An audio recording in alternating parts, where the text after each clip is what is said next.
Olá, minhas pessoas preferidas, my people, coloradas e colorados, e também, por que não, né, torcedores de outros clubes que gostem de história, porque hoje o Caos dos Colorados pega a máquina do tempo e volta para os anos 70. Sim, os anos 70, os vitoriosos anos 70, onde a gente tem o início da era Beira-Rio e a máquina colorada dos anos 70, tricampeão brasileiro, aquele time que acabou sendo depois octacampeão gaúcho, né, ao longo dos anos 70 também. E a gente pega a máquina do tempo, por quê? Porque hoje vamos falar, eu acho que é da principal obra até hoje lançada sobre um jogador do Inter.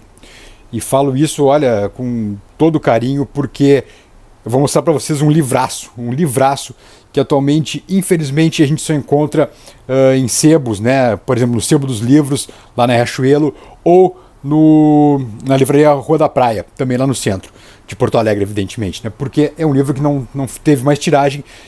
Quem tem. E olha, garanto, é uma obra, eu recomendo demais para vocês, não só para quem gosta de futebol, para quem gosta do Inter, mas sobre história da cidade, história de Porto Alegre também, e claro, a história do Inter, evidentemente, história de música, história de samba também, de carnaval. E, na verdade, um livro que, no final das contas, não deixa de ser um drama também. É o livro chamado No Último Minuto, a história de Escurinho, futebol, violão e fantasia, do meu querido amigo Jones Lopes da Silva. Um super repórter, um super editor, fui colega do Joninho por 16 anos na Zero Hora, um cara fantástico, um baita de um escritor e, sobretudo, esse livro é uma reportagem. O Jones levou 4 anos para escrever o livro, percorreu a cidade inteira com o Escurinho, os locais onde o Escurinho morou, onde ele tocava violão, que ele era um artista, na verdade, era um músico também, né? O sonho dele, na verdade, era ser músico, além de jogador de futebol. O Escurinho lançou discos e tudo, e a gente vai contar um pouquinho aqui no Causos Colorados dessa edição número 3 do Causos. Bueno, vamos começar então, né? Deixa eu mostrar para vocês, eu vou mostrar algumas fotos, tá? Porque vale muito. Olha só a estileira do senhor Luiz Carlos Machado Escurinho. Anos 70, início dos anos 70, né? Black Power a mil, né? Ele era quase um Pantera Negra, ou mesmo um Pantera Negra de alma, né? Aquela... Enfim, o que acabou sendo um movimento dos negros norte-americanos, que começou lá por mais liberdade, por mais interação política, né? E tinha todo um estilo também, toda uma forma de vestir, e o Escurinho tinha muito disso também. Um cabelão maravilhoso que ele tinha, espetacular, e um estilo sensacional, estilo fantástico. Aqui uma outra foto do Escurinho, antes de a gente entrar em maiores detalhes, ó. Aqui é um cartão de Natal que ele mandou fazer para os torcedores. Enfim, um abraço do Escurinho, né? Uma felicitação de Natal. Quando se mandava cartões de Natal, né? Não sei se vocês são desse tempo, mas houve um tempo que a gente mandava cartão de Natal para as pessoas, para os familiares, para os amigos, enfim. Evidente, na época do Natal. Aqui, ó, uma foto, outra sensacional. Olha que maravilha de foto essa aqui. O Escurinho. Isso aqui é mais ou menos no antigo portão 8 do Inter, ele sentado em cima do chevetão dele, na concentração do Inter. Isso aqui era concentração para um jogo, e ele desce e ele ia tocar violão no carro também, enfim, não, fugidinho, tocava violão dentro do carro, na concentração, e era uma figuraça. Além do que, um cara que era... O livro chama-se No Último Minuto justamente porque o Escurinho entrava e fazia gol. A torcida já via, quando via o Escurinho aquecendo na beira do gramado, bom, sabia que vinha gol. Então vamos começar. Tem algumas histórias maravilhosas, tá bom? A começar por o maior gol da história do Beira-Rio, que é aquele Inter Atlético. Falcão, Escurinho, Escurinho, Falcão, Escurinho, Falcão, gol do Falcão. O gol mágico, o maior gol de todos os tempos que o estádio Beira-Rio já viu. E aquele gol tá contado aqui no livro também, que eles treinaram durante a semana inteira aquele lance e sempre deu errado. Na hora, por essas coisas do destino, por um passe de mágica, deu certo e foi o maior gol de todos os tempos do estádio Beira-Rio. Mas eu queria ler para vocês aqui, ó, na página 111, uma história que é um drama também, na verdade, né? 1972, dezembro, o Inter e Cruzeiro no Beira-Rio. O Inter ainda tinha chance de ser campeão naquele momento, e o Inter, aos 39 do segundo tempo, leva um gol do Cruzeiro, está perdendo por 2-1.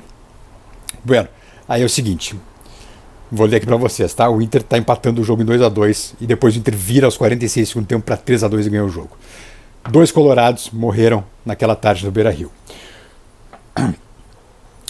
Só o grito dos narradores é que libera a convulsão geral pelo empate de última hora. Isso era 39 também do segundo tempo. O Inter toma o gol e o Inter empata em seguida. Nesse instante, o empresário Arthur Barbosa dos Santos solta um espasmo surdo e se curva sobre o próprio corpo nas cadeiras perpétuas do Beira-Rio. No antigo Beira-Rio, quando tinha as perpétuas ainda, né? Do outro lado do estádio, o engenheiro agrônomo Edércio Iraí Fontoura emite um som como se engolisse o ar. Atira os braços para trás e estica as pernas no 11º degrau na área central das arquibancadas inferiores. Pedro Pereira recorre a uma imagem ao descrever a emoção da hora e comete involuntária indiscrição do tamanho do Beira-Rio que ninguém jamais flagraria. Que jogo! Não é para cardíacos. 2-2. Isso aqui é uma descrição, um momento dramático, evidente, mas quando o Escurinho empata o jogo, 39 do segundo tempo, o Inter toma 2-1 e faz 2-2 em seguida, e o Valdomiro vai fazer o 3-2 depois, os 46 do segundo tempo, e 2 colorados faleceram nesse jogo, o Arthur Barbosa dos Santos e o Edércio Iraí Fontoura. E o Jones descreve com detalhes, depois ainda também a ida deles para o hospital, até a notícia da morte de ambos, né? Enfim, que Deus os tenha até hoje, mas são detalhes assim, riquíssimos desse livro. E, enfim, esse livro é uma grande reportagem, na verdade, né? São 4 anos de pesquisa, 4 anos que o Jones percorrendo com o Escurinho, enfim, os principais locais da noite que ele frequentava, enfim, onde ele morava na Ilhota, que é a mesma de Tesourinha, de Lupicínio Rodrigues.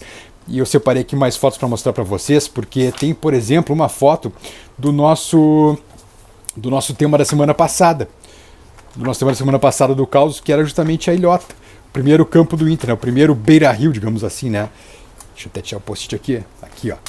Uma das raras fotos da Ilhota, onde o Inter jogava, da Rua Arlindo, na verdade, onde o Inter jogava ali, ó. Aqui, ó. Aqui era o primeiro Beira-Rio.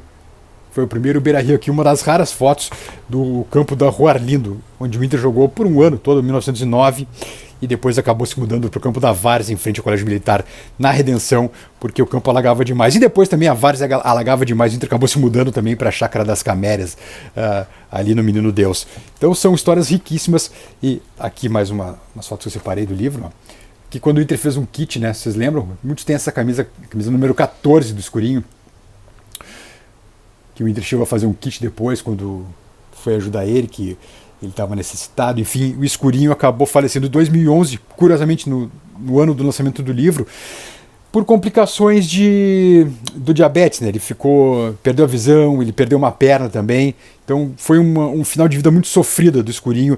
E, ironicamente, né, um cara que saltava como ele saltava, que a maioria dos gols clássicos eram de cabeça, ele acabou perdendo uma das pernas, né? Essas ironias do destino, essas ironias da vida, né? Então, se eu puder dar mais do que um Caos Colorados de hoje, acho que é muito especial, porque se eu puder dar uma dica para vocês, esse livro, procurem no último minuto, porque, olha, é um livraço, e eu repito, é um melhor livro que se tem sobre a história de um jogador do Inter, porque é uma história dura, uma história real, e tem lances maravilhosos, como por exemplo o Escurinho em 75, na final do Gol Iluminado do Figueroa, ele tinha recém lançado um disco, tinha feito um disco dias antes, gravava de madrugada, inclusive virava as noites gravando com os principais músicos de Porto Alegre, ele era um bom sambista, inclusive tocou com o Jorge Benjor no Gigantinho, imagina, na época era Benjor ainda, imagina tocar com o Benjor no Gigantinho, e ele foi convidado a subir o palco para tocar junto.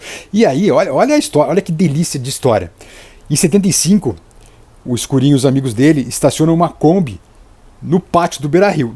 Imaginem a cena, o Beira-Rio lotado, final Inter e Cruzeiro, porque o que imaginavam? Eles, os amigos e o Escurinho, que o Escurinho entraria, faria o gol de cabeça, evidentemente, né, o gol do título, e depois todas as pessoas sairiam, viriam aquela tenda, aquela Kombi montada com os discos do Escurinho à venda e comprariam os discos todos do Escurinho, né, não sobraria um disco. O que acontece? A tenda está montada, os discos estão ali todos disponíveis, né, depois para a torcida, depois do jogo, comprar os discos, só que o Minério não coloca o Escurinho, nem no segundo tempo. E quem faz o gol de cabeça, ironicamente, é Dom Elias. Torcedores saem do jogo, né? Todo mundo comemorando, enlouquecido, imagina só, como se fosse hoje, né? Imagina. E perguntam na tendinha, na Kombi que eles montaram, não tem o do Figueroa. O Figueroa não tocava, né? O Figueroa declamava poemas, na verdade, Neruda, né? Mas enfim, e aí, claro que vende mínimo de discos o Escurinho, que acaba não entrando e ficando muito chateado com isso. Então são histórias maravilhosas que tem e eu recomendo demais. E aqui a carinha do nosso querido Jones Lopes da Silva, né? O autor desta obra magnífica. Tá aqui o Jones, ó. Figuraça o Joninho, adoro ele. Então, hoje o Caos dos Colorados é especial, porque mais que uma história, é a história de uma vida, e é a história de um livro, e é a história, talvez, a história melhor contada de um jogador do Inter até os dias de hoje. Recomendo demais esse livro, tá bom?